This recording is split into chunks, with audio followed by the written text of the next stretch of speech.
नमस्कार, मैं हूं जयश्री नागदा और आप देख रहे हैं बेबाक राजस्थान। लोकसभा चुनाव के दूसरे चरण के नामांकन का गुरुवार को अंतिम दिन था।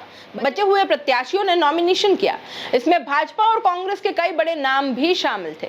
भाजपा में जहां पूर्व मंत्री महेंद्रजीत सिंह मालविया ने नामांकन भरा, नामांकन के बाद सभा का आयोजन हुआ। इसमें मुख्यमंत्री भजन लाल शर्मा भी शामिल हुए।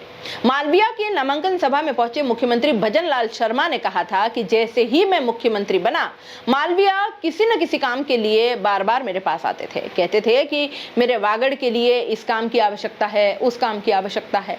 तो मैंने कहा कि आपके मन में वागड़ को लेकर बड़ी टीस है और उसी तरह मेरे मन में भी वागड़ के लिए टीस है। उन्होंने मेरे सामने प्रस्ताव रखा तो मैंने प्रस्ताव रखा कि मुझे आप जैसा व्यक्ति चाहिए जो वागड़ के साथियों के सपने को पूरा कर सके। आप आइए, हम आपको लोकसभा का चुनाव लड़ाएंगे। हम आपसे वादा करते हैं कि जो 70 साल में नहीं हुआ, अब वो विकास हम वागड़ में करके दिखाएंगे। मेरी बात को वो अमल में ले आए। उन्होंने कहा कि मुझे लोगों की सेवा करनी है। मैं अब तक कांग्रेस में था, पत्र लिखते लिखते मेरी उंगली पतली हो गई, लेकिन कांग्रेस के लोगों ने कोई बात नहीं सुनी। मुझे इस बात का दर्द है। मैं आपको विश्वास दिलाता हूं कि हमने वागड़ में काम करने की ठानी है और सरकार ने काम भी शुरू कर दिया है। केंद्र की मोदी सरकार ने दशकों पुरानी रेल की मांग को केंद्र सरकार ने पूरा किया है। हाईवे भी पूरा होने को है। मैंने कहा था कि बांसवाड़ा डूंगरपुर प्रतापगढ़ का पर्यटक सर्किट बनाएंगे। अब गुरुजी ने कहा था कि गुजरात से कोई आएगा और दिल्ली में डंका बजाएगा, या 300 साल पहले कहा था।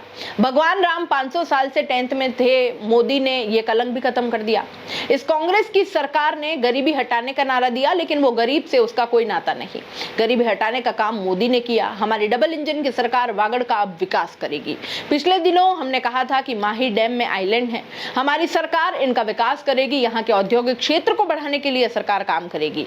और वागड़ में पानी है, जमीन है और वागड़ में काम करने वाले जवानों की फौज है। आपके यहाँ बीएपी के विधायक बने, लेकिन कोई विधायक वागड़ विकास के लिए नहीं आया। आपने देखा होगा गोविंद गुरु का स्मारक बनाया, अभी काम बहुत बाकी है। यहाँ भी सोने की खान, लोग कहते थे कि यहाँ की बिड मत बनाइए। हमने कहा सबसे पहले हमारा डूंगरपुर बांसवाड़ा का विकास सबसे पहले होगा। यह वागड़ राजस्थान का सबसे मजबूत और उत्पादन वाला क्षेत्र बनेगा। जहां एक और मुख्यमंत्री ने वागड़ में सोने की खदान का जिक्र करते हुए वागड़ के विकास की बात कही दोस्तों, वहीं मालविया तुरंत से सीएम के भाषण के बाद गोल्ड माइन के विरोध में बोल पड़े। वहीं पर मंच पर उन्होंने कहा कि सोन मंगरी से कोई सोना नहीं निकालने देंगे, हम वहां एक भी आदिवासी का मकान उठाने नहीं देंगे। इससे पहले बागीदौरा विधानसभा के उपचुनाव के लिए भाजपा के सुभाष तंबोलिया ने नामांकन भी भर दिया। तंबोलिया ने अपना नामांकन उपखंड अधिकारी के समक्ष दाखिल किया। इस दौरान जिला प्रमुख रेशम मालविया, प्रभारी दिनेश भट्ट, संयोजक और पालीवाल सहित पार्टी के कई पदाधिकारी मौजूद रहे। दोस्तों, मुख्यमंत्री और मालविया के भाषणों में गोल्ड माइन को लेकर जो शब्द निकले हैं एक पक्ष में और विपक्ष में, तुरंत से मुख्यमंत्री की बात जिस तरह से मालविया ने काटी, कुछ तो पक रहा है। इन चुनावों के बाद हो सकता है कि गोल्ड माइन को लेकर के ये लोग कुछ काम करना चाह रहे हैं, या कोई ना कोई ऐसी प्लानिंग जरूर इन लोगों ने बनाई है अपने काम में आगे वागड़ में विकास करने के लाइन में। कहीं ना कहीं इस गोल्ड माइन का जिक्र है। क्या कहना है आपका इस पर? अपनी राय कमेंट बॉक्स में जरूर लिख भेजिए और जाते जाते चैनल को लाइक, शेयर और सब्सक्राइब करते जाइए।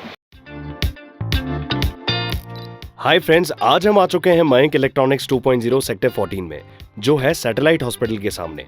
ये स्टोर पिछले 20 साल से आपको दे रहा है प्रीमियम क्वालिटी सर्विसेज और प्रोडक्ट्स। मयंक इलेक्ट्रॉनिक्स 2.0 पे आपको एक ही छत के नीचे मिल जाता है इलेक्ट्रॉनिक्स, फर्नीचर, होम अप्लायंसेस और किचन इक्विपमेंट। सिर्फ और सिर्फ मयंक इलेक्ट्रॉनिक्स पे आपको मिलता है 5000 प्लस की खरीद पर वर्थ 3000 की स्मार्ट वॉच और 10,000 प्लस की खरीद पर वर्थ 4000 का ट्रॉली बैग बिल्कुल फ्री।